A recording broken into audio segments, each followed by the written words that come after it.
calories are, it's an energy measurement to show how much work you put in on the day. So if you haven't put in a lot of work, you shouldn't be eating a lot of food. Or if it requires more work, like you're a bigger person, like, say 6'8", 300 pounds, even if your goal is to lose weight, you're gonna have to probably be eating more than, somebody who's like 5'5", 150 trying to gain weight. So what we're gonna do is what I do is I pretty much use a formula. I find out how many calories you're burning a day, and then based on your goal, from there is where we set your calories. So if you're on a weight loss goal, I'm gonna cut it down pretty much 1,000 from what you're burning a day to create a 7,500 calorie deficit to bring you to about 2 pounds a week, depending on your body weight. It's gonna actually be about a pound and a half. It's gonna be 1.5% of your body weight, but we really we use the 2 pounds as a generic measurement. It's gonna end up somewhere around there. But anyways, to jump in, this video is supposed to be pretty short. To jump in, this is going to be just a tutorial on MyFitnessPal this morning as I make French toast and cinnamon rolls, showing you how you can eat whatever you want as long as you fit the numbers.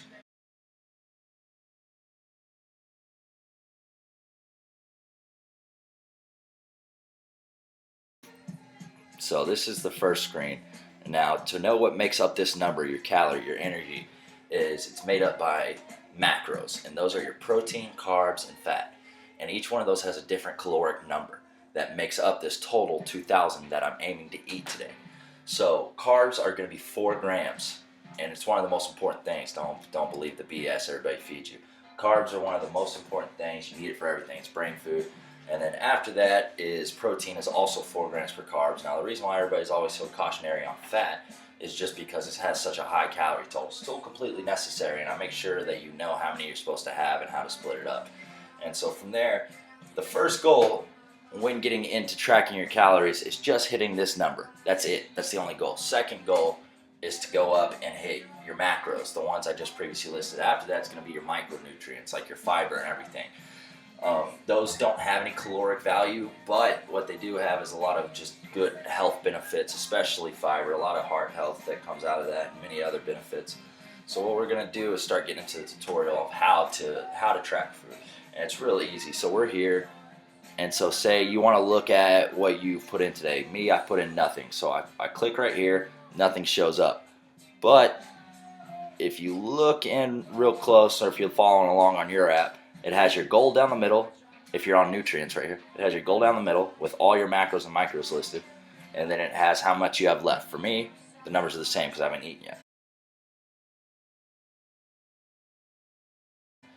And then here you can see your macro split, and it'll come up with a nice little pie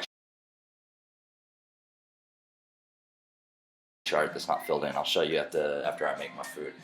So that's pretty much why we're doing all this, and I take it and I compare it to your daily weight average, or your weekly weight average. And what that is made up of just your daily weights from Sunday to Saturday, and it's first thing in the morning, every morning. On a scale that goes to a decimal, no clothes. You have to go to the bathroom first. Don't eat or drink anything until you get this weight. Mark it down, send it to me. And that's pretty much the only tools I need. And that's how you qualify for the money back guarantee. You'll see as you get into it, you kind of have to play with the app, and any questions you have, you can ask me. So what we can do is I clicked on here, this little camera. So we go back. And to add food, what I did was I went here, that diary screen I showed you, and I clicked on this part, add food. Then I click on this little barcode up top right, and it brings us to the camera. So what we do is put it over the barcode. Look at that, pulls it up. Find out what the measurements were you use, whether it's a cup, it's a bread, it's ounces. You might need a measuring cup or a measuring scale, but other than that, for this one, things like this, it's much easier. All I gotta do is put 2 slices of bread, that's it. And that's how many pieces of French toast I'm gonna have. So from there, it's the same thing. Now this example is like here I went back to add food because it takes more than bread to make the toast. I already have eggs listed, so I'm gonna put 2 eggs, or you can scan the barcode on their pack. So I'm gonna put 2 eggs there. Then I'm going to use probably a little more than a quarter of low sugar syrup. a quarter cup. So that's a low sugar syrup. That's about 26 grams of carbs. Here we got the cinnamon rolls. From there, see, I scanned that one in. We got flaky cinnamon rolls. Be on the safe side, I'll probably eat 4 or 5. That's 92 grams of carbs, 28 grams of fat. And again, remember, I'm cutting right now and I'm eating all this.